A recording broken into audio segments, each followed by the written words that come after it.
legenda asal mula kota Surakarta. Pada zaman dahulu di tanah Jawa terdapat sebuah kerajaan yang dikenal dengan nama Mataram. Kerajaan ini dipimpin oleh seorang raja yang bijaksana bernama Sri Susuhunan.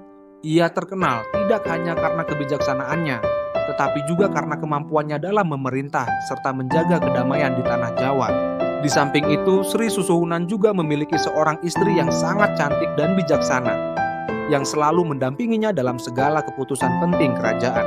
Suatu hari setelah Sri Susuhunan memimpin kerajaan selama bertahun-tahun, beliau memutuskan untuk memindahkan ibu kota kerajaan dari kota gede yang sudah semakin padat dan kurang strategis ke tempat yang lebih aman dan subur.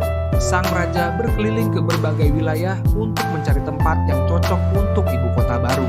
Setelah berkeliling dan mempelajari berbagai tempat, beliau menemukan sebuah daerah yang berada di pinggiran Sungai Bengawan Solo, yang dikelilingi oleh pegunungan dan hutan yang lebat. Tempat ini dipandang sangat strategis untuk membangun sebuah ibu kota baru yang kokoh dan sejahtera. Namun ada sebuah masalah yang harus dihadapi oleh Sri Susuhunan. Di daerah itu ada sebuah batu besar yang dianggap oleh penduduk setempat sebagai benda keramat yang tidak boleh diganggu.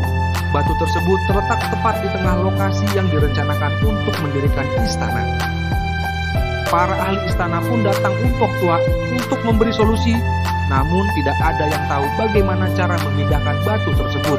Sri Susuhunan pun mengutus seorang pengawal setianya yang bernama Ki Ageng Pandanaran untuk memecahkan masalah ini. Ki Ageng Pandanaran adalah seorang yang sangat bijaksana, cerdik, dan memiliki kemampuan luar biasa dalam berbagai hal.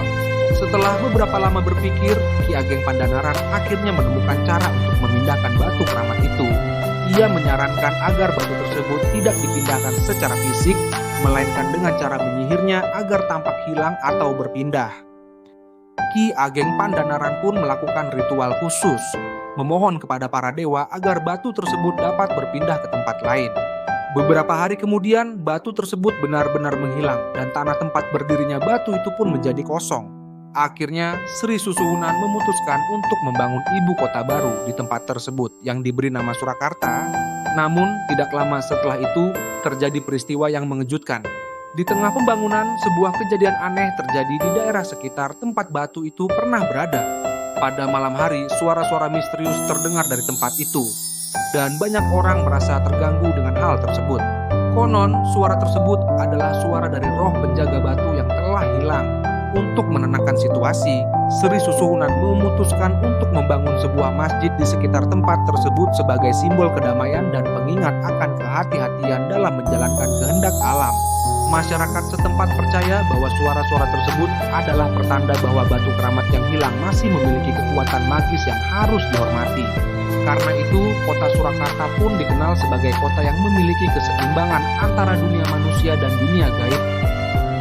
Dari kejadian ini, masyarakat Surakarta belajar untuk hidup berdampingan dengan alam dan selalu menjaga keseimbangan antara dunia fisik dan spiritual. Pesan moral: legenda asal mula kota Surakarta mengajarkan kepada kita pentingnya bijaksana dalam mengambil keputusan, terutama ketika menghadapi tantangan besar.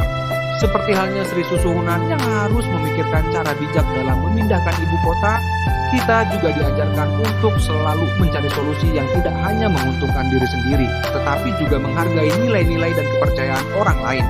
Selain itu, cerita ini juga mengingatkan kita untuk selalu menghormati alam dan kekuatan yang ada di sekitarnya. Karena keseimbangan antara dunia fisik dan spiritual adalah kunci untuk hidup harmonis di dunia ini.